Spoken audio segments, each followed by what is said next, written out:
You are a walk-in in this very moment because your identification with the moments that came before now are just a story that you tell yourself to contextualize yourself into, right? Mm-hmm, mm-hmm. So falling in love with yourself can just be attuning to the present moments and choosing the I am that I am as a new thing in every second.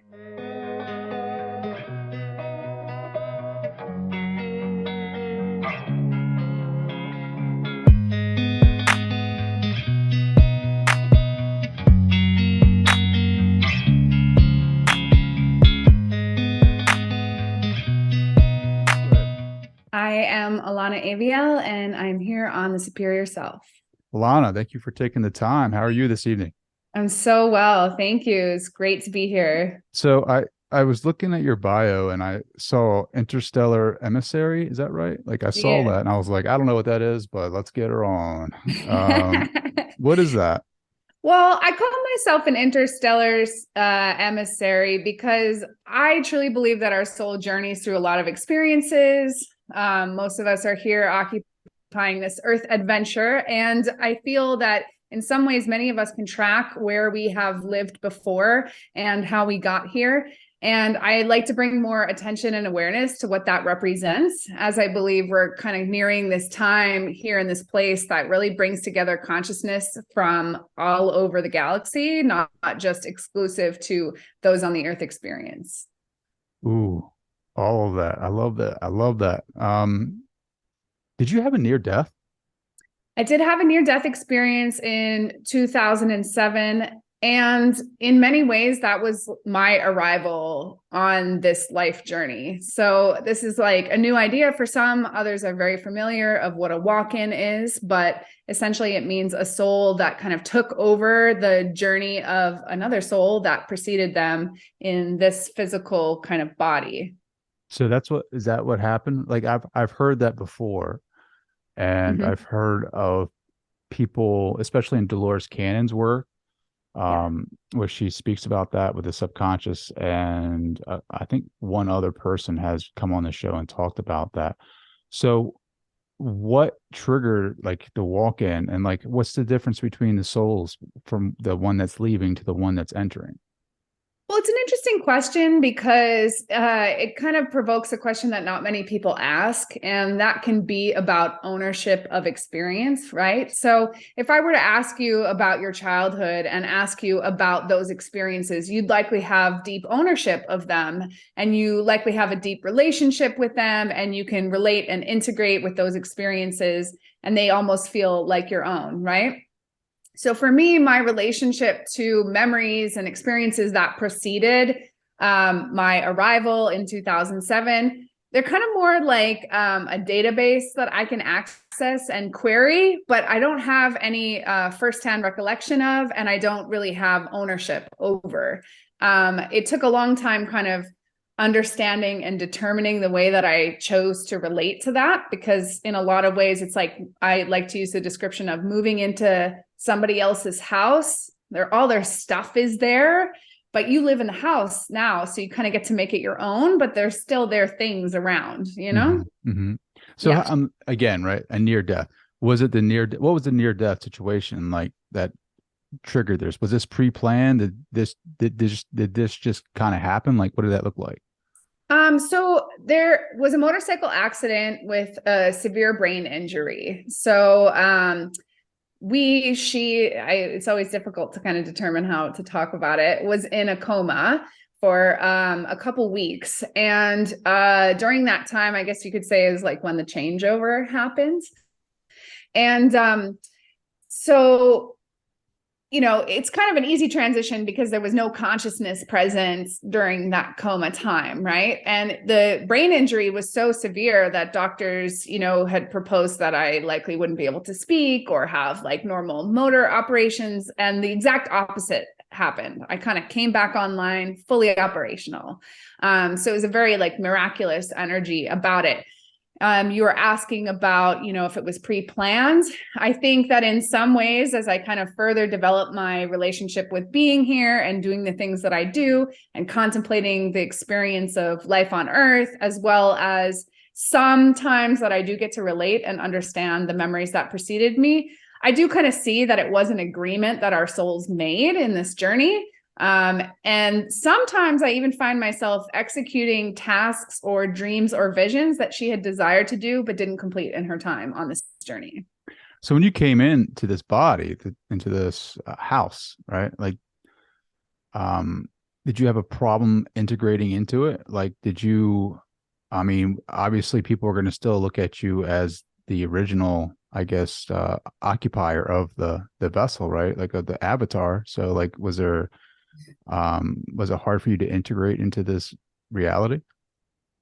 In some ways, yes. And in other ways, no. So it's kind of interesting because I found that when you come into the earth experience, they actually kind of give you a guidebook. They say these are some societal norms, these are some things to anticipate. And as children, we don't really understand that we came in with that because it comes through kind of like growing through the operation as we develop as a human being, right? So it's a different kind of guidebook that you receive when you get here. And so I was kind of playing the part. It was like walking into the middle of a stage performance and just going, okay, this is kind of how things work. And, I was very quiet and kind of subtle. I would say that there was a lot of autonomous things that were happening from the beginning. And it took time for me to truly like synthesize the idea of what it was that I was experiencing. But many years later, I did ask my parents if they truly recognized me as a different person. And they're both not spiritual or, not conventional thinking people, but they do both agree that I have a different essence about me that is noticeable enough to identify me as a different being. Yeah. So since you walked into this, like into this reality, like what is your purpose here? What are you trying to achieve? It took me some time to understand that as well, because as I said, I was like playing the part for a little while. I had a somewhat of an imposter syndrome for being here. There was some things I didn't understand, like a lot of people do talk about their childhood experiences. A lot of people have a deep personal identity based on traumatic experiences, profound experiences, or discoveries. And I recognize that I don't have that point of view. And for a while, I did kind of fall into that imposter syndrome as though, I didn't have a big contribution to make here and that I should just kind of move over and just watch how things occurred here.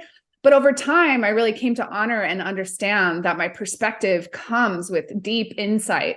I do a lot of my work in the quantum field, and I'm able to see somebody's higher self energy as their director and how that energy and subconscious kind of influence is trying to guide them out of some of the stories that have developed, out of some of the limitations, out of some of the beliefs that have kind of created a tighter container than their soul is really wanting them to understand. And so I've kind of grown myself into being a translator and really honoring and celebrating that my different point of view can bring light and insight to people's stories that is unlike most kind of conventional approaches. Mm-hmm.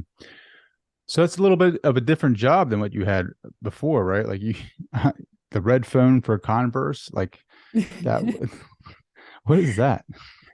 So there's an interesting kind of nuance about the role of picking up where somebody left off, right? So the original soul had all these deep, powerful aspirations. I've come to understand she was kind of a disruptor energy, right?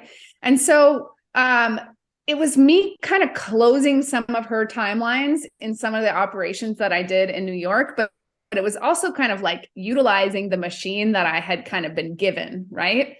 So she had weird creative prowess, like incredible problem solving. And so I ended up doing all of these really crazy jobs, including being the red phone for ad agencies. For a short term, I was like picking up these impossible jobs, doing commercials for no money with no time that nobody else wanted to pick up. It was like this big impossible dream.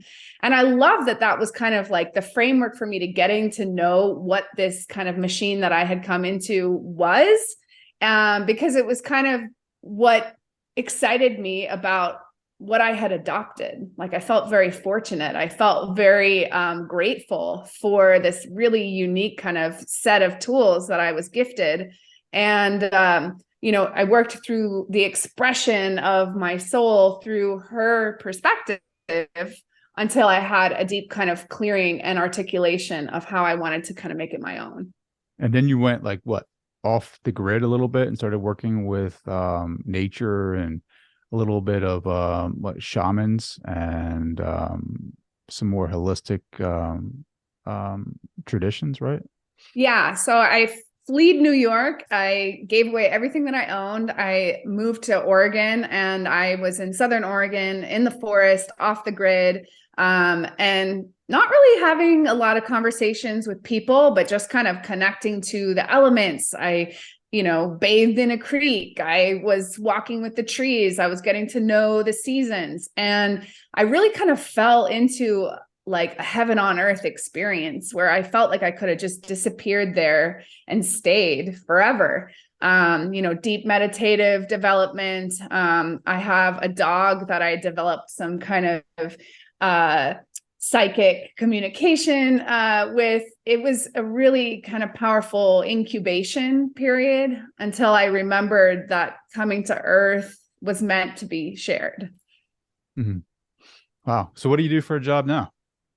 So I actually guide people to return to understanding themselves as the creator of their reality. So I've come to really learn the operating system quality about this experience and how the divine consciousness is kind of present in each and every one of our lives, and that it can really be translated into a very code-like liberated experience. And so I am, again, a translator of the quantum field. I help kind of shine light on people's belief systems as the creation of their life experience. So being something that I don't have a lot of experience with, maybe I do, I don't know, but as a walk-in, right? Like as an interstellar emissary, right? Do we, the way that we portray this galaxy, the world, right? Like ETs, I mean, how accurate are these descriptions? I mean, like even the spaceships that we see in movies, right? Like, I don't even know what I would, even if I look at the sky, I have seen like, when I go for runs, I'll see like, stars that look like they're going, but I don't know if it's like weird because I don't know if it's satellites or actual stars or whatever, but like, maybe that's a belief system that I have that something like that looks a certain way, right? Like, it sounds like you're very tapped into extraterrestrial types of forms or intelligence or whatever. Does the universe, right? Is it all one? So like even ETs, my beliefs, my belief systems are wrapped around that idea. That's all connected. That's all the same stuff, because like people want to make out ETs or whatever to be bad. Like they're here to like abduct us and probe us and do all this stuff and experiment. Like what are your thoughts on that? So there's a bunch of good, really delicious questions in there. The first comes to like how you choose to decide the kind of rules of your experience. So most people think of ETs through a very third dimensional contemplation. Do they have spaceships? Do they actually have to travel? All of those types of ideas. And I think that a way to kind of provoke a different way of contemplating what these energies and entities might be is a very intra-dimensional perspective. And a great book to read to kind of really exercise a contemplation of an intra-dimensional mindset is called Flatland. It talks about this 2D dimension and what it would be like for a third dimension being to come and visit there, right? You have to contemplate the universe from a completely different perspective to understand what a 2D experience would be as 3D people, right?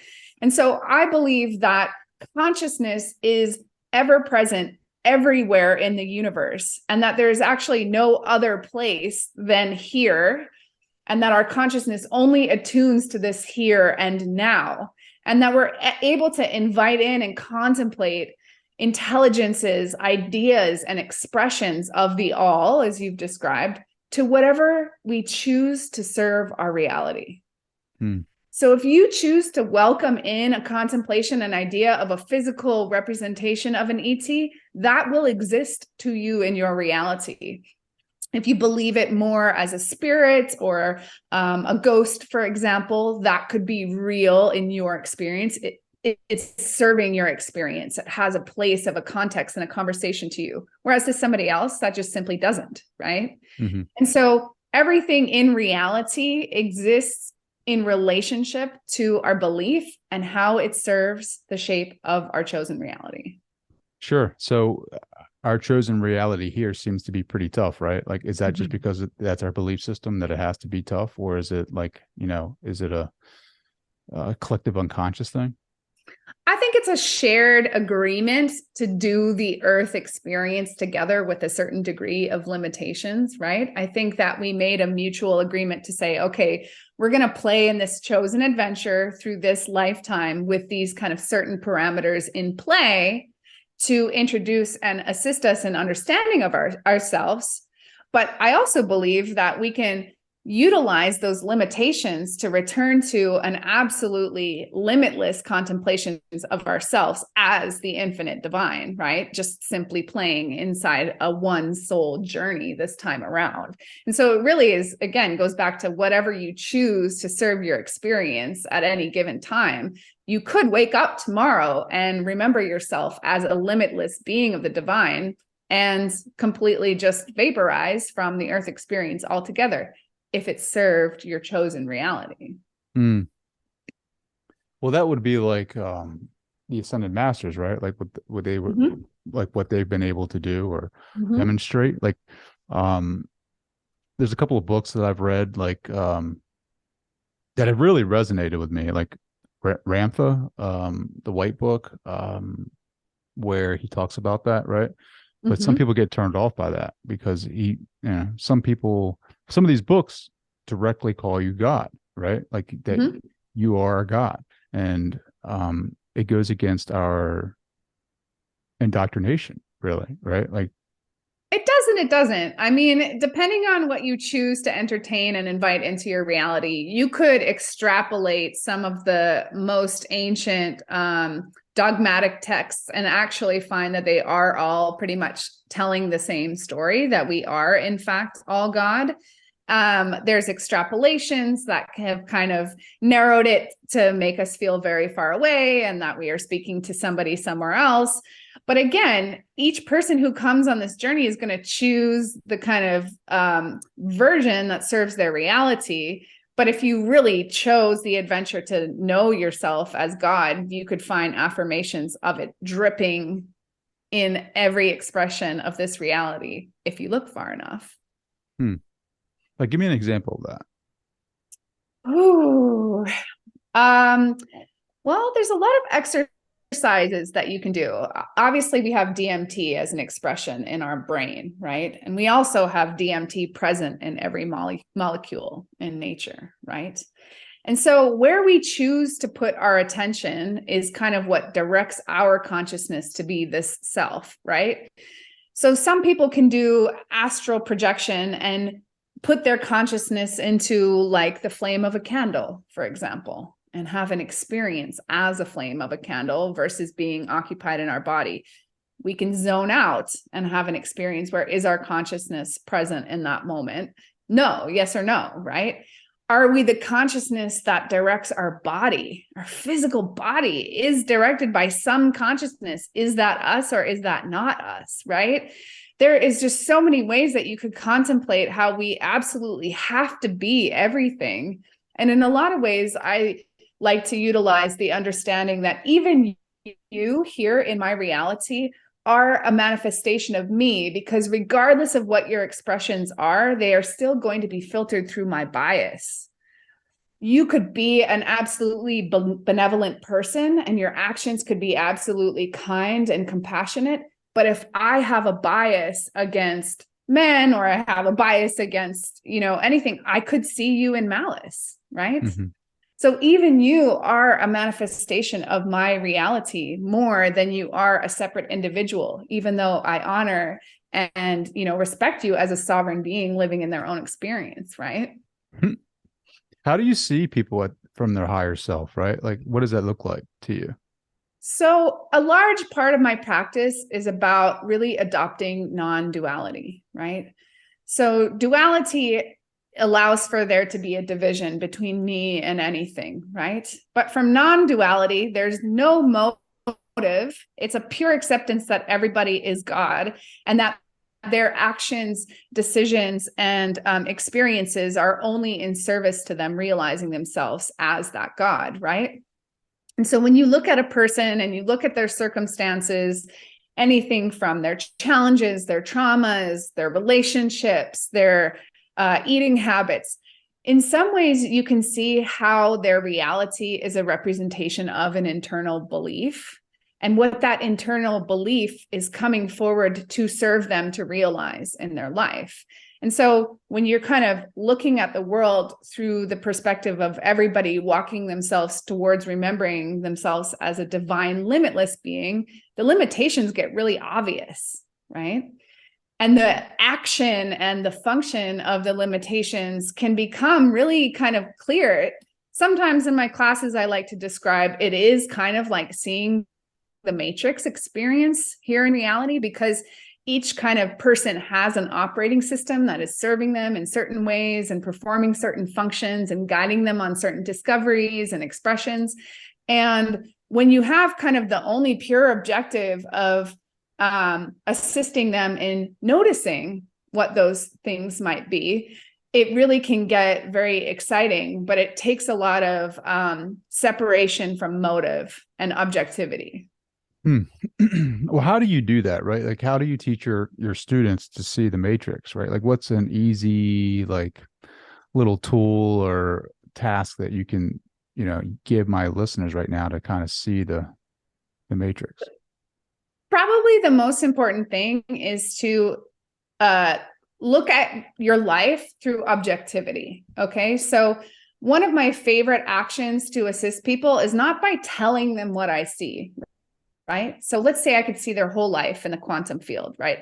If I tell them that tomorrow you're going to meet some jerk and then you're going to fall in love and then you guys are going to be in this very traumatic, toxic relationship together, that's not going to assist them in any way, right? But my favorite method is inquiry, right? So I like to ask the right questions to provoke the contemplation within oneself. So I could ask a question like, what do you feel like respect for yourself is, right? It's going to activate that journey of actually actualizing and deciding what respect is in their reality. Without that key, they might encounter disrespect the next day and not notice that they were disrespected because they hadn't actually activated their awareness of what they are choosing respect to be, right? Mm-hmm. And this is very empowering for people because they're not feeling that I'm applying a methodology to them or that they have to have a codependency to be within it.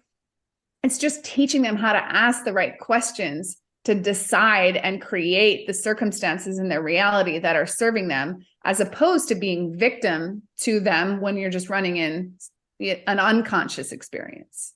It's about bringing the awareness into consciousness as opposed to allowing it to just run on default. Yeah. But how do we tap into the quantum field, right? Like, how do we get to be that limitless, sentient being, right? Like, I know we are that, right? But the programming and the subconscious systems are not allowing us to see that for ourselves. Like, I just want to know, like, what can we do? Is there any practical tools that we can start implementing to kind of break that down? There's a very simple and fantastic book by Dave Gray called Liminal Thinking, right? And what it demonstrates is that we kind of operate on bias all the time, right? And our bias comes from experiences, our bias comes from judgment, our bias can come from pulling up memories from the past. It's a lot of assumptions, right? And it can be based on logic. Logic is not a very great tool to be operating with in reality whatsoever. If you actually look at how assistive logic should be in the life experience, it's nonsensical, the degree to which it actually doesn't represent reality whatsoever, right? So making a relationship with intuition is really powerful. Trying to eliminate oneself from bias is really powerful, because when you kind of clear the mud off the windshield, you'll see that there's such a greater expression of yourself that's guiding you all the time. It's just that bias and judgment and those kind of limiting beliefs and safety nets have been kind of keeping us from really talking with that higher self that's guiding us. Mm-hmm. So it's first about making space, eliminating the bias and the judgments from mucking up the gears, looking from objectivity, trying not to create story. A lot of times something can happen to us and then we'll just create a story about why it happened, what it means, what it says to us. And if we just kind of sit and look at it objectively, well, I don't understand it in its fullest, but this is what it's provoking me to feel now, right? Staying attuned in the present moment, as opposed to extrapolating a past and assuming a future, is really powerful. Because the present moment is where the future gets created from. So what we say and what we assume and what we do is more powerful than we realize. So let's say we eliminate our bias and we start creating new beliefs. Say we create a belief that I'm fully cared for and provided for by the divine in every moment. Then the contemplation goes into, who would I need to be to truly express that belief? It means I would probably act differently. Probably means that I would speak differently and make choices differently in a reflection of that belief, right? But most people just kind of run into the default mode where the limiting beliefs are driving more than recognizing the beliefs that will then create the future that we walk into. That's so interesting.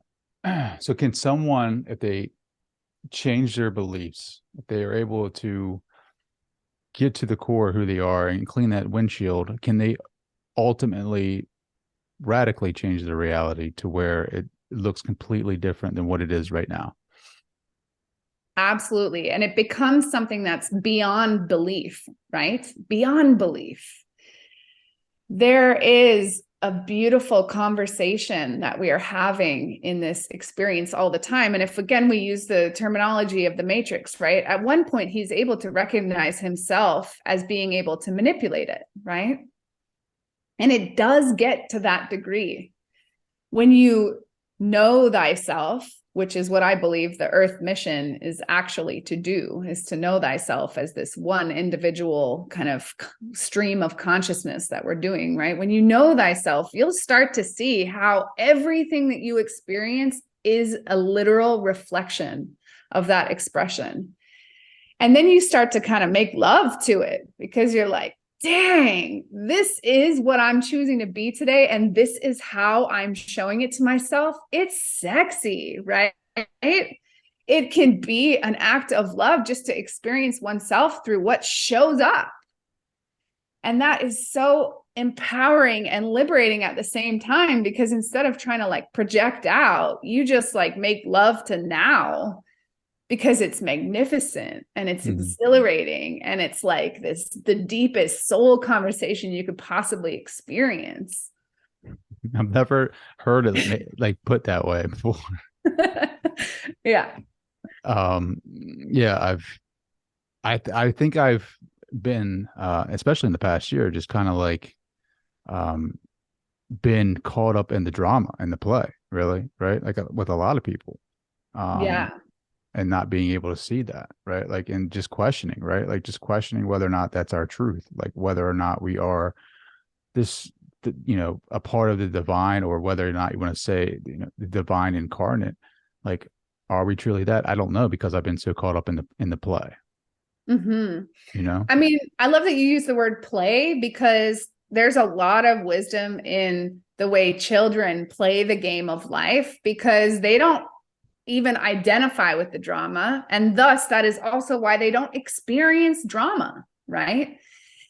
in that conversation, if you see, I'm going to be busy all week, the universe goes, great, I received that code. I'm going to make it feel busy, right? I'm going to give the busy, right? The energy and the chaos is going to talk back to that belief saying, oh my God, this is going to be hell. It will be hell, because that is your order on delivery, right? If you start having conversations, this is going to be easy, this is going to be magnificent. You can even speak on another behalf. They're going to come and they're going to respect me and we're going to have the best conversation, right? If that's the energy that my soul is emitting out to their soul is going to hear it. This person experiences themselves as being respected. They're going to behave in conversation to that energy because that's what I've emanated, right? It's about taking ownership of what we're saying all the time. If we're saying I'm worthless, we're going to feel people treating us like we're worthless because our soul is just sending that belief out as a beacon. This is what I'm saying. This is the reality I'm creating. And reality will meet that. Mm-hmm. It's hard to see from inside the muck, but this is where meditation, Qigong, those like very centering experiences are that brief moment of breathing into the perfection and the tranquility of just that second, right? Yeah. So, and also in my research of you, I saw like an artist website, and then I saw more of your work geared in consciousness website. Do you ever merge the two? Is it like, or is that separate? I used to be really active art creator when I was in New York. And oddly enough, like nearing the end of my life there, it really became about consciousness. It really became about societal expressions of identity. And that was kind of where the scene kind of clicked over. I haven't been so much in a physical creation energy for some time. And the reason why I noticed that change happened so drastically is because I had a generation where I was in a very masculine energy. It was a very much do, like create, make, like push energy. And now I'm more in a feminine energy, which is like, okay, I'm leaning back, I'm watching, I'm observing, I'm like, swirling the energy around. So I haven't really had a call to like pull it back online as of late. But I do honor and appreciate that it was there because I think it pushed me to an extreme and now I'm more in a harmony. How, like, when you first came into this reality, right, this body, like, did you share the story of the walk-in with everyone? Like, or were you kind of like, I mean, were you conscious of this walk-in? Like, I feel like, to be honest, I feel like if I went around saying I'm a walk-in, people would lock me up. So that's the funny thing. There was a good amount of time where I was learning to understand it, right? And it came through witnessing what other people's experiences were. When you just kind of like jump in midstream, there's nothing to say that what your beliefs are right or wrong until you start learning, oh, these are some of the norms, these are some of the expectations. And I didn't really have an inherent reason to talk about it because again, I already kind of had an imposter syndrome to begin with. So it took a lot of moving into, okay, this is my body. This is what I'm kind of doing. This is what she was doing. This is what people do. This is what society believes. This is what society does. And I really kind of felt at the mercy of that for a good time. I think it was more than 5 years that I just felt like I had to play along and be subject to however shit worked here, And I did have a deep, profound soul remembering that happened from a great moment of heartbreak. And the heartbreak was so deep. I rejected the earth experience so deeply. I was in New York, lost on the subway for like 8 hours, not having any autonomy whatsoever. I was like this empty vessel walking around in this vacuum, just feeling that everything was in fact an operating system operated by a malevolent force. And I went on this journey. It was like I couldn't even lift my hands. Nothing operated in my experience. It was just completely dark and everything was talking to me through ones and zeros. Until somehow something moved me. It wasn't really like there was a me there at all in that moment, But I walked up to the surface from the subway, and there were trees and nature at the opening of the subway, which is very rare in New York. And in that moment, the earth experience in her majesty as nature spoke to me. And she said, would you ever question the nature of love in the universe now? And it was like this orchestra of energy just blasted me with infinite rainbows and eternal compassion and love, and recoded any and all assumptions that I had about darkness altogether. And that was kind of the reunion and marriage of my individual self doing the earth experience with the divine. And that's when I closed up shop and fleed back to really make this love story with nature, because she came and found me in the darkness. That's awesome. I feel like near-death experiencers, I don't know, like you guys have this experience and everyone seems to come back with the knowing of what reality is or what the truth is. It's almost like at the allegory of the cave, right? Like it's so unfair because I'm still the guy chained up on the bench with the guys in the back making puppets with lights, and like the near-death experiencers are out experiencing nature like how you just described it, seeing the truth of reality. So it's like, it's just interesting because we don't have, I'm a big supporter in subjective experience, right? Like for a long time I read a lot of literature on past life regression, on near death, on everything consciousness. And it's like you read about it and it's like, man, this is so fascinating. Like this, it's given me, it's helped me evolve my consciousness and get outside of my limiting beliefs for sure. But you don't know what you don't know, and you don't know what you haven't experienced. Like that's what I go off of, like my own experience. So like when I love talking to people that have had unique experiences in their own subjective worlds, because it's like opening the door of possibility, right? For me.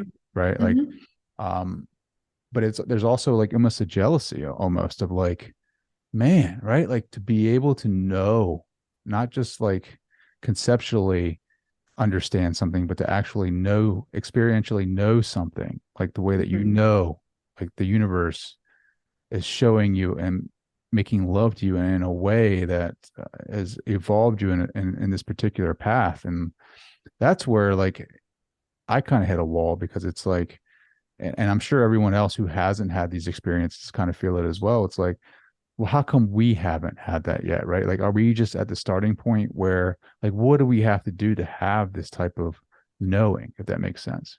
Absolutely. At the end of the day, it comes to making a relationship with fear, right?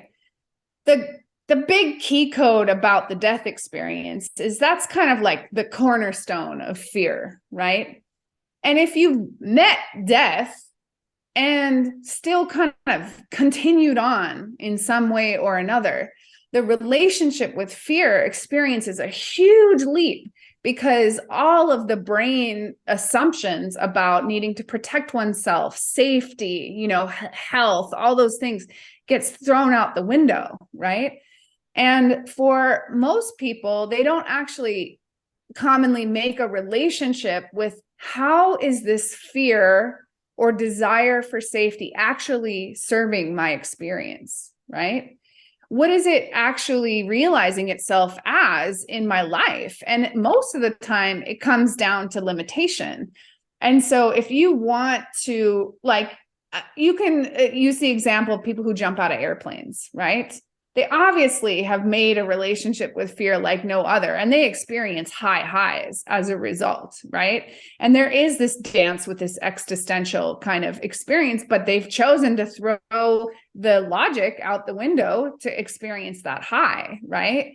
And so in a way, they meet the divine when they're falling out of the sky, because they're saying, I'm putting my life in your hands. And that's magnificent, right? But on the day-to-day, how many times do we really get that experience to show our expression of it? I want to share like a short story about this time that I came into a confrontation with these people who wanted to like beat me up. There was this conflict at a gas station, and they were kind of threatening my life, like just inches away from my face, right? And I asked myself in that question, you know, they were very large women, like huge malice coming at me. And I slowed time down enough in that moment to ask this question: who do I actually want to be now? Do I want to protect myself? Do I want to fight back? Do I want to get angry myself? Do I want, like, what do I want to be? What is the expression that I wanted to be? And I chose compassion. And I chose that I wanted to be compassion so deeply that if they're going to take my life, I would rather be compassion than anything else. And in that moment, all of the cells in my body got reprogrammed because they chose not to identify with the fear. They chose to identify with compassion. It was an expression of what I wanted to be in that moment. And because I then embodied this expression of compassion and there was nothing fighting back to them, they simply retreated. Because conflict takes another party to tango, right? You got to have another party to tango. So if you're yelling at a dead wall and you're just going to hear your own echo, right? Mm-hmm. And they didn't want to see their reflection in my face anymore. They didn't want to see that I didn't have an agenda that was needing to be served and that I wasn't opposed to whatever it was that they wanted to do. And so they simply left. And that was such a miraculous experience for me because I realized how much I can love somebody who was trying to show me infinite hatred. And I was so grateful to them for giving me that experience. And the funny story is, a week later, one of the women who was threatening me saw me at a distance at one of the stores in our community. And she actually forgot that she had been threatening me. And she waved at me and smiled.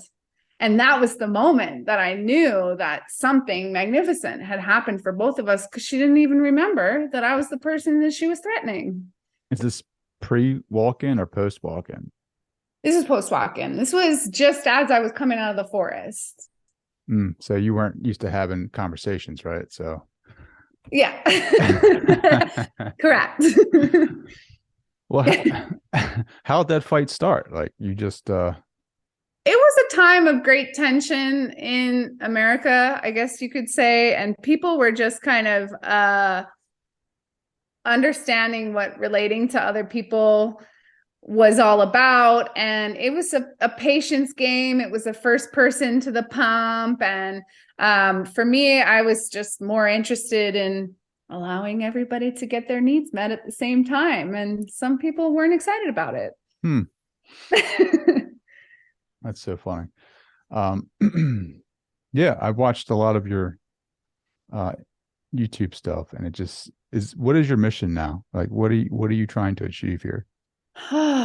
My greatest joy is witnessing people fall in love with themselves, like for real. I don't have like huge emotions, except for just I weep for beauty, right? And so this past year has been so exhilarating because I've given hundreds and hundreds of sessions inside a container that I used to work with called Dreamporting.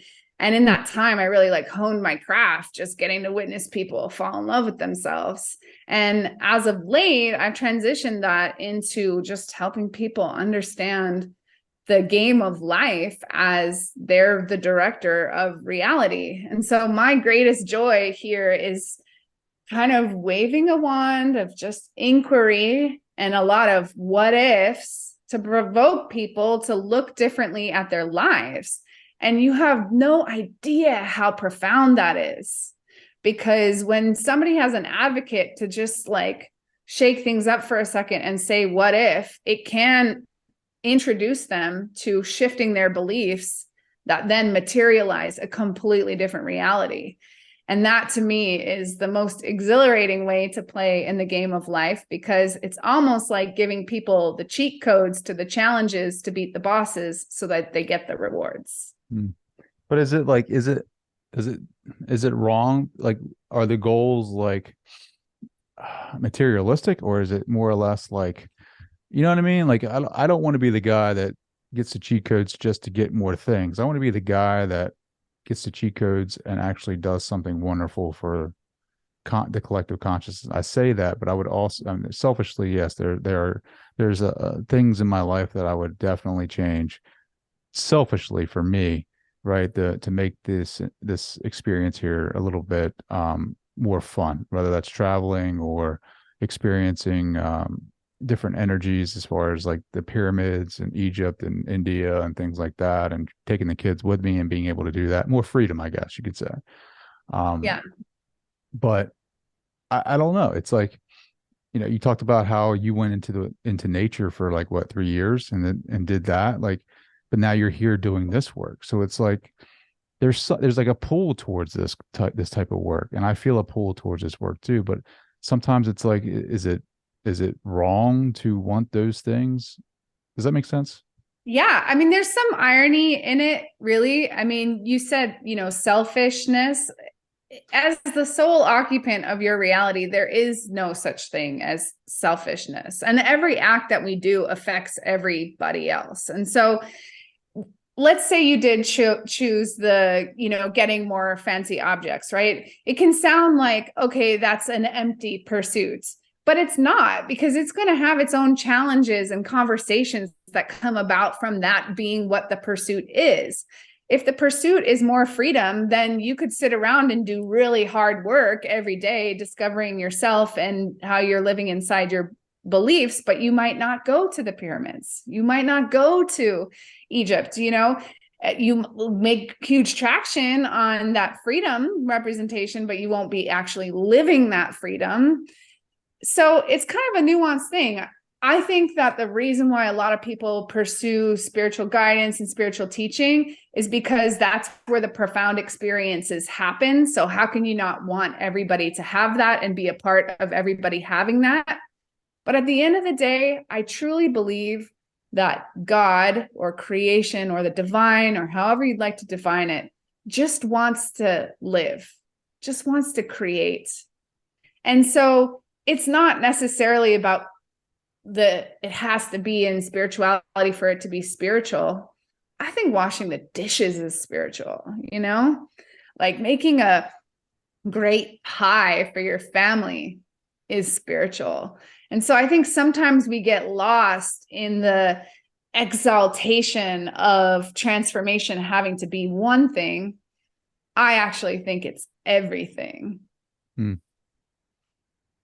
Yeah. I feel like a walk-in can be like someone's like enlightening like moment almost. I feel like you change automatically in that instance, right? When you have that awakening, like I feel like it's almost like a walk-in, because like you're not the same person. I feel like like evolution, right? Like I don't know, like consciousness, I think, evolves, right? Like I'm definitely not the same person that I was a year ago or 2 years ago or whatever. Like there is something different in me where I don't even recognize that past. So it's almost like a walk-in almost, right? Like, I mean, obviously I don't know, but it seems like there is definitely, I mean, there's a memory of it, but there isn't a need for some of that stuff anymore, right? Like there's more of a push towards finding my own self, loving my own self, like unconditionally loving Here's a myself. cheat code for you. Sure. If the present moment is the only time that ever exists or ever will exist, right? You are a walk-in in this very moment, because your identification with the moments that came before now are just a story that you tell yourself to contextualize yourself into, right? Mm-hmm, mm-hmm. So falling in love with yourself can just be attuning to the present moments and choosing the I am that I am as a new thing in every second. I like to reference another childhood game that is really profound, which is just playing dress up. Like you probably don't recognize yourself today because you're playing dress up, doing things that you weren't doing before. If you attune deep enough into the present moment and play dress up in every moment, your reality will bend to meet whatever uniform you put on. So like falling in love with oneself and like really liberating yourself into that freedom, if you get dialed in the present moment, you have always been free in every second. You've always been protected in every second. You've always been safe in every second. And the memories that we're dragging with us are just things that may or may not agree with that absolute fact. I love that. Where can people find out more about you? Where can they connect? Yeah. So my kind of energy is called Akiata, AKIATA.org. I offer a weekly membership called the Mirror Dimension, where we have deep conversations about personal discovery. I really feel that people can accelerate their experience if they witness the transformation of other people. So that's happening in our Mirror Dimension membership. So I'm like trying to blow that up right now and get more people to witness each other growing together. So that's primarily where you could find me. How big is your community right now? Well, I just transitioned out of another community in Dreamporting. So I was teaching and hosting classes there. I've been building Akiata now for only 2 months. So I'm pretty newborn in that soul energy, but I continue to gain followers in the Mirror Dimension every day. But it's great time to come and watch because some of the things that we're doing are in really small groups and people are making huge leaps forward. So yeah, I have a feeling that we're going to grow pretty quick, pretty fast because a lot of my following from Dreamporting are coming into the Mirror Dimension. And yeah, we're just keeping the door wide open. Cool. Well, I can't thank you enough for joining. Thank you so much. I appreciate you, Trey, and I look forward to learning more about your journey of discovery. Yeah.